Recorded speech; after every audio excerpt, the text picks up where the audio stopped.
Coucou, je suis ravie de vous retrouver. Dans cette vidéo, on va papoter un petit peu et je vais vous partager des choses qui, pour moi, sont vraiment efficaces et ont vraiment fonctionné pour récupérer ton pouvoir personnel et retrouver un petit peu cette direction que tu as envie de prendre dans cette vie. On le sait tous, on se fait facilement absorber par l'extérieur, par le quotidien, par l'éducation, par la société, par même soi-même, l'image qu'on s'était projetée de nous-mêmes, parce que finalement, les décisions qu'on prend à 20 ans sur ce qu'on veut faire, ce à quoi on voudrait que notre vie ressemble plus tard, bah, ce ne sera pas forcément les besoins qu'on a aujourd'hui à 30 ans, 40 ans, 50 ans, 60 ans, etc. Je trouve que ce qui est super important déjà, c'est de se dire qu'à chaque étape de notre vie, à chaque moment où on va évoluer, il est important de faire le point sur qui on est devenu, qu'est-ce qui est bon pour nous aujourd'hui, qu'il n'était pas forcément bon avant et qu'il ne le sera peut-être pas forcément dans 10 ans. Et c'est d'accepter la notion d'impermanence. Nous sommes des êtres d'évolution. Nous sommes des êtres qui apprenons, qui cheminons, qui faisons des rencontres, qui vont bouleverser des choses. Il y a des bons moments, il y a des moins bons moments. Il y a des choses qui vont nous façonner, des prises de conscience qui vont nous transformer. Et ça, on ne le sait pas encore à l'avance. Qu'est-ce qui va vraiment venir nous chambouler ? Donc en fait, régulièrement, moi, ce que je fais, c'est que je vais venir faire le point sur ma vie, qui je suis et de quoi j'ai envie. Et plus je me l'autorise, alors je vous cache pas que de temps en temps, je me dis, bon, Julie, il serait temps de savoir un peu plus au moins sur le moyen terme, mais plus j'avance comme ça et je me dis, en fait, finalement, plus je me laisse un petit peu porter. Mais là-dessus, il faut pas s'inquiéter parce que la vie est divinement bien faite, c'est-à-dire que plus vous lâchez prise avec le contrôle sur le futur, plus les choses se mettent en place et en fait, plus vous allez à l'intérieur et plus votre extérieur va ressembler à votre intérieur, c'est-à-dire ressembler à combler vos besoins que vous identifiez et auxquels vous vous connectez à l'intérieur de vous.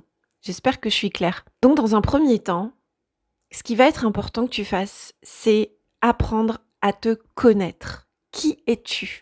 Est-ce que tu t'es posé, il n'y a pas si longtemps, pour te dire, mais attends, justement, par rapport à l'âge que j'ai et la dernière fois que je me suis posée pour savoir vraiment qui j'étais, ce dont j'avais envie, mes besoins, c'était il y a combien de temps ? Et entre-temps, il s'est passé quoi ? Parce que peut-être que là, tu as passé récemment beaucoup de temps à te projeter vers l'extérieur, c'est-à-dire penser à ta carrière, ce qui est OK. Peut-être que tu as eu des enfants, peut-être que tu as dû t'occuper d'un de tes parents, peut-être que tu as rencontré, tu vois, une relation qui t'a complètement absorbée et qui t'a fait t'éloigner un petit peu de toi en fait. Donc depuis combien de temps tu n'as pas pris le temps de revenir à l'intérieur de toi et de faire le point ? Et pour certains, ça va même être la première étape qui semble la plus simple, mais en fait la plus compliquée parce que ça fait tellement de temps que tu t'es pas posé pour te demander qui tu étais, ce dont tu avais besoin et ce qui te faisait vraiment du bien et plaisir dans la vie, ben ça va peut-être être un peu challengeant. Donc sous couvert d'exercices très simples que je vais te donner, peut-être que ça va être beaucoup plus challengeant que ce que tu imaginais. Et justement, ces exercices, faut pas les prendre à la légère. C'est simple, mais d'une puissance redoutable. Donc le premier exercice, c'est simple, c'est apprends à te connaître. Apprends à te connaître. Qui es-tu, mais aujourd'hui, pas hier et pas celle que tu projettes d'être. Aujourd'hui, qu'est-ce que tu aimes dans la vie ?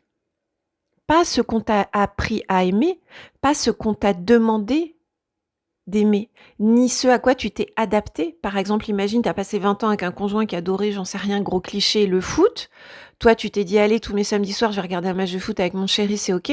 Mais en fait, maintenant qu'il est plus là et que vous êtes séparés, bah, le samedi soir, toi, t'aimerais faire quoi ? C'est quoi ton truc à toi ? Tu vois ? Et en fait, ça demande d'être complètement honnête avec toi-même et de ne plus écouter l'extérieur, mais de revenir profondément à l'intérieur de toi.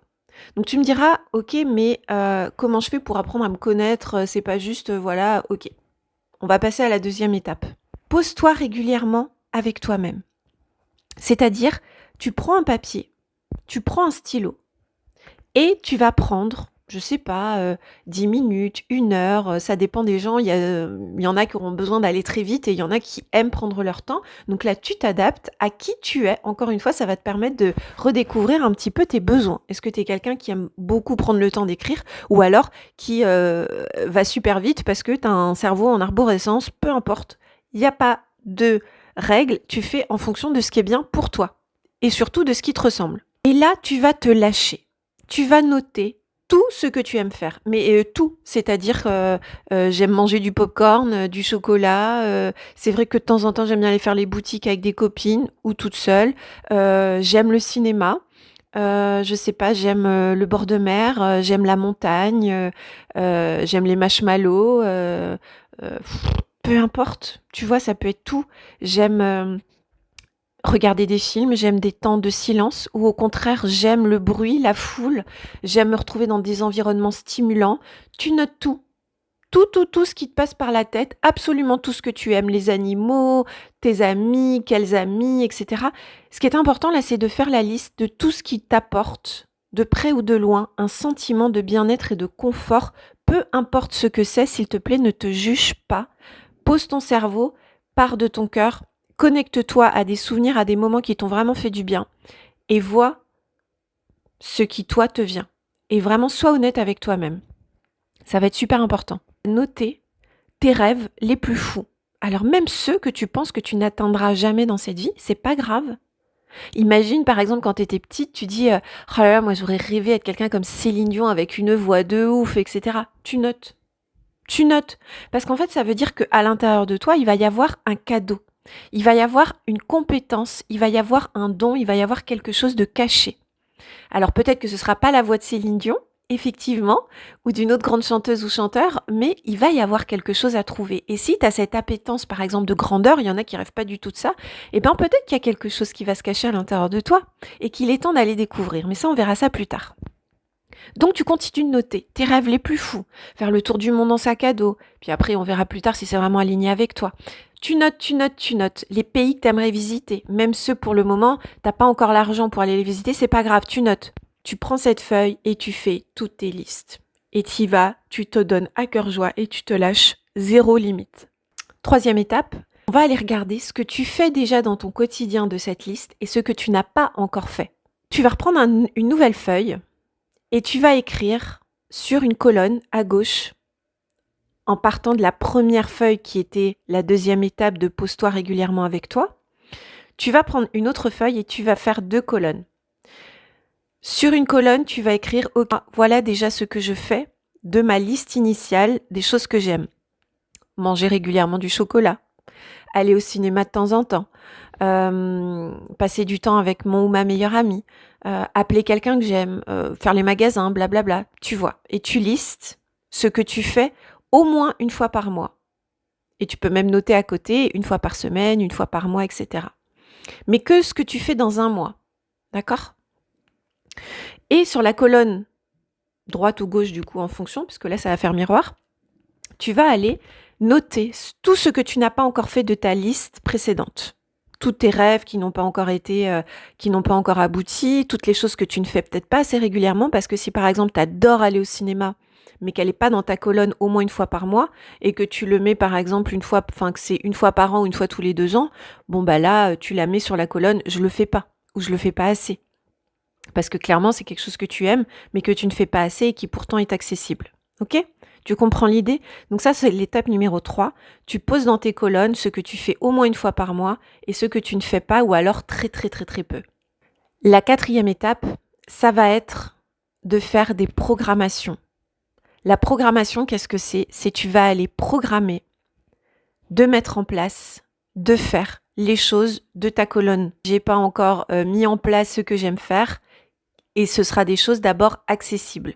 Tu commences par l'accessible. Je reprends l'idée du cinéma. Si par exemple tu adores aller au cinéma mais que tu vas qu'une fois par an au lieu d'une fois par mois ou une fois tous les 2 mois, eh ben qu'est-ce que tu vas faire? Tu vas prendre du coup une nouvelle feuille. Ici on aime les feuilles. Ça peut se faire sur ordinateur bien évidemment ou sur ton application note sur ton téléphone, peu importe. Il y en a des très digitales, moi j'adore le papier. Et en fait, tu vas prendre donc cette nouvelle feuille et tu vas faire OK, maintenant, ça et ça et ça et ça, je peux le faire beaucoup plus souvent parce que c'est des choses qui sont accessibles, que j'aime faire, qui sont dans mes moyens. Simplement, je ne le mets pas en place. Et là, tu vas commencer, sans même t'en rendre compte, à nourrir des besoins qui te sont propres et qui te font du bien.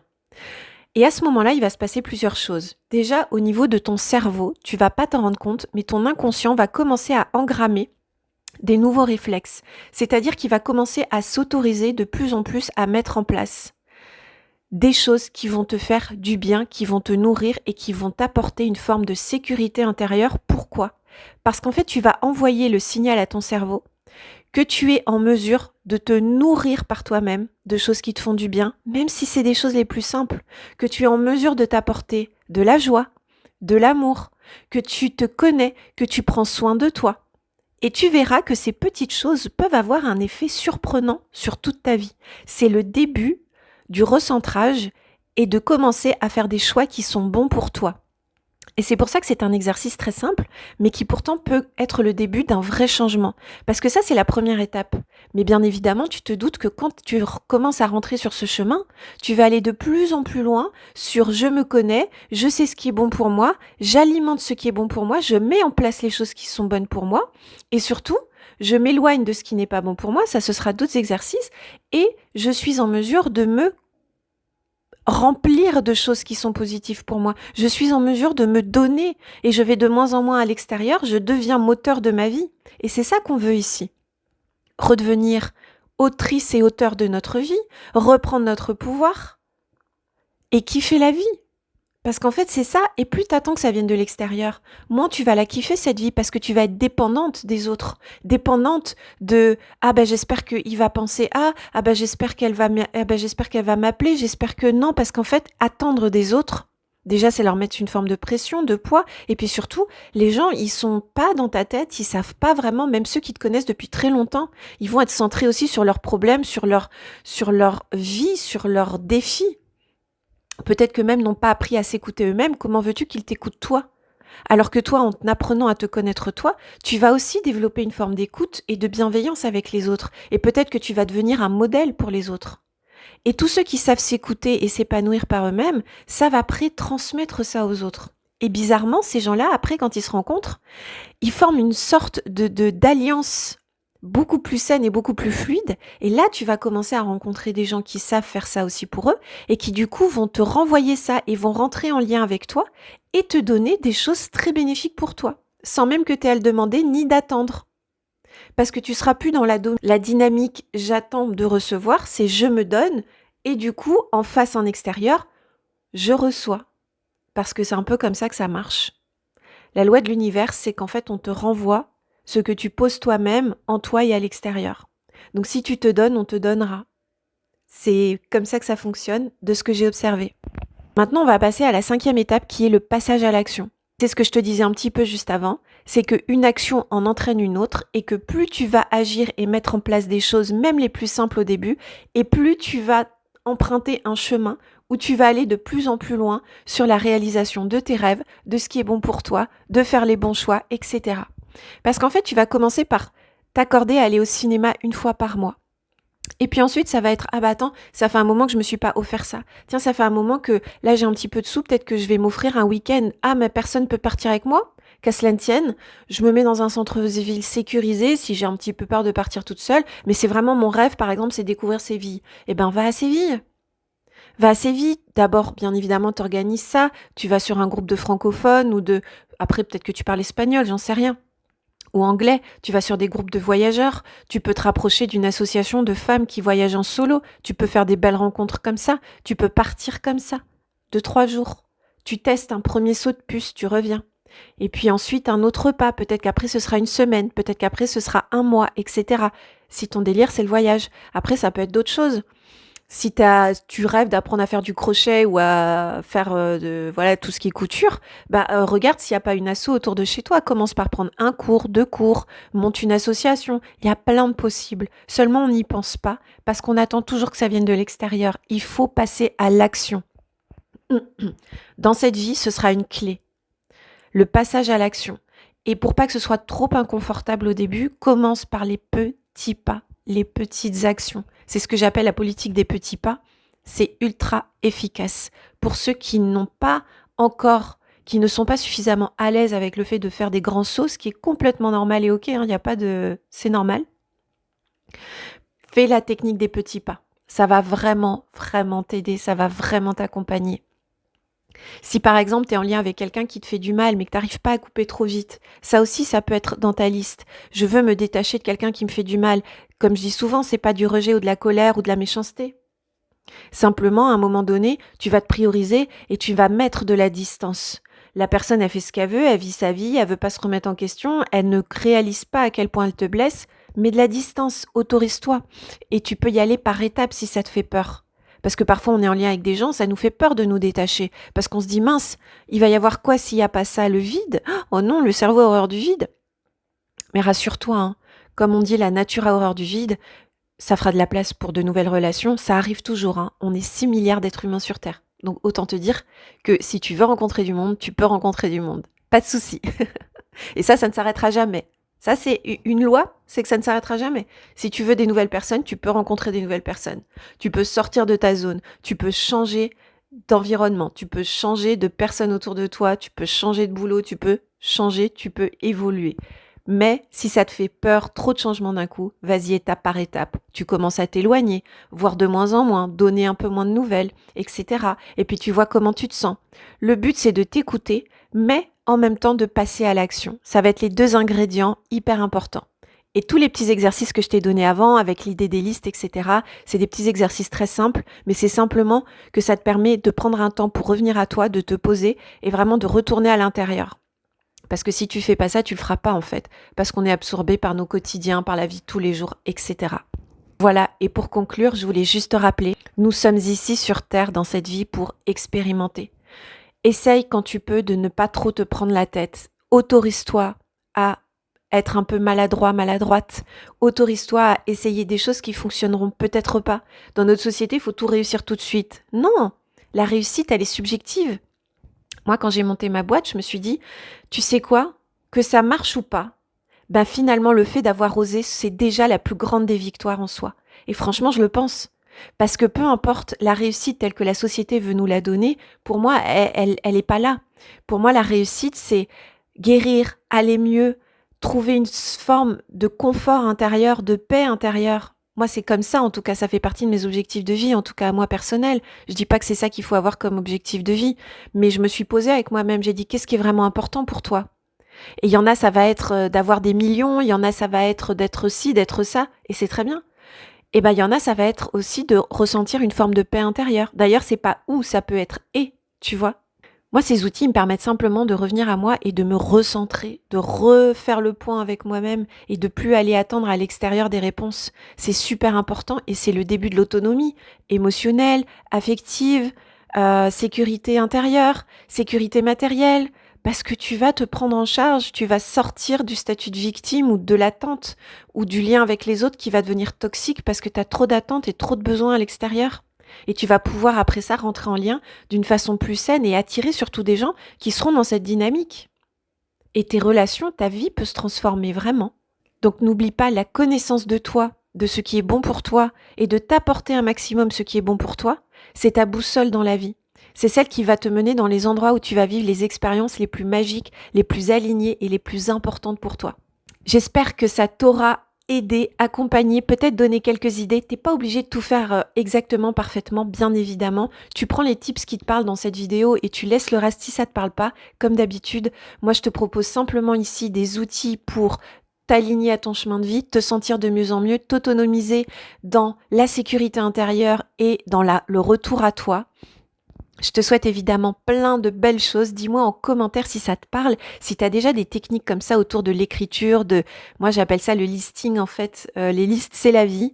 Dis-moi si ça te parle, si ça t'a aidé et si tu veux partager une expérience avec moi et même avec tout le groupe de personnes qui va regarder cette vidéo et qui liront les commentaires. Ici, on est là pour s'entraider, pour se donner des tips pour une vie meilleure, plus alignée et pour retrouver une forme de paix en nous pour qu'enfin il y ait un petit peu plus de paix dans ce monde et je crois qu'on en a besoin les amis. Je vous fais plein de bisous et je vous dis à très vite.